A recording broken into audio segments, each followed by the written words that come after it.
It is easy to see things in retrospect, but I was ignorant then of everything but my own happiness.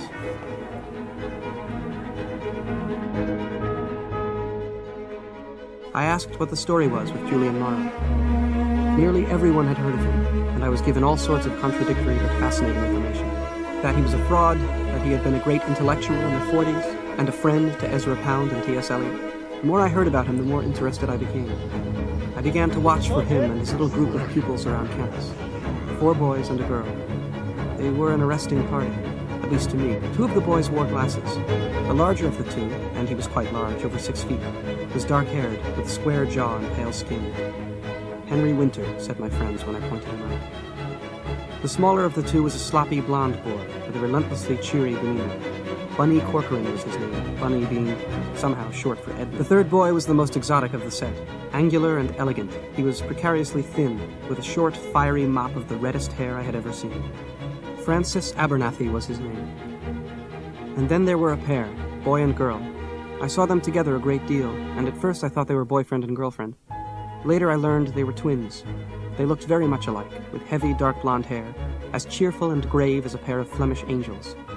Their names were Charles and Camilla Macaulay. Julian's classes met in his office. They were very small classes, and besides, no classroom could have approached it in terms of comfort or privacy.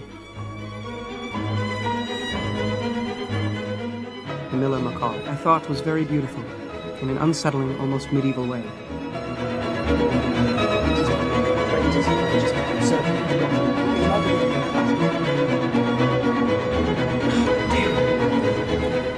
My name is Charles Macaulay. Richard Pappy. Oh, you're the one, said Camilla suddenly. You came by to ask about the Greek class. This is my sister Camilla, said Charles.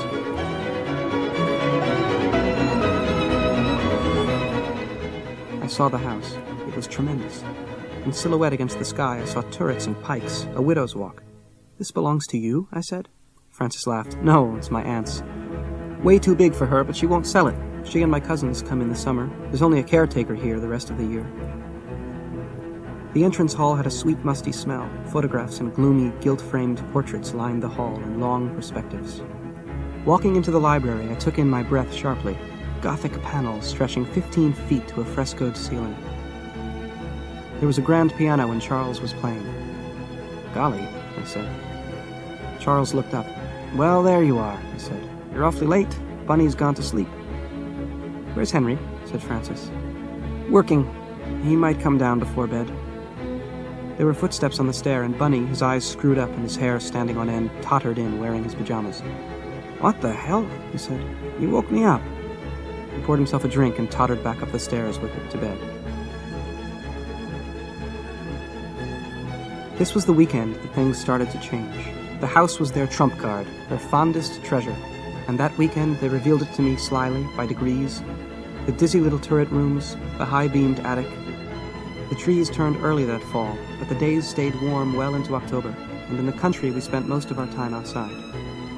Once, when Francis found a Beretta and ammunition in his aunt's night table, we went through a brief spate of target practice. That came to a quick end when Henry, who was very nearsighted, shot and killed a duck by mistake. He was quite shaken by it, and we put the pistol away. I wonder now that I was around them so much and yet knew so little of what was really happening at the end of that term. Physically, there was very little indication that anything was happening at all. They were too clever for that. But even the tiniest discrepancies that squeaked through their guard I met with a kind of willful blindness. Beauty is terror, he said. Whatever we call beautiful, we quiver before it. And what could be more terrifying and beautiful to souls like the Greek or our own than to lose control completely? That, to me, is the terrible seduction of Dionysiac ritual. Hard for us to imagine that fire of pure being. We tried everything. Drink, drugs, prayer, even small doses of poison. He laughed. I don't know what to say. It worked. It worked? Absolutely. I don't think I understand what you mean when you say it worked. I mean it in the most literal sense. I suppose we'll never know what really happened, he said. Thinking back on it now, I realized that this particular point in time was the one point in which I might have chosen to do something very different from what I otherwise did. But of course, I didn't see this crucial moment then for what it was.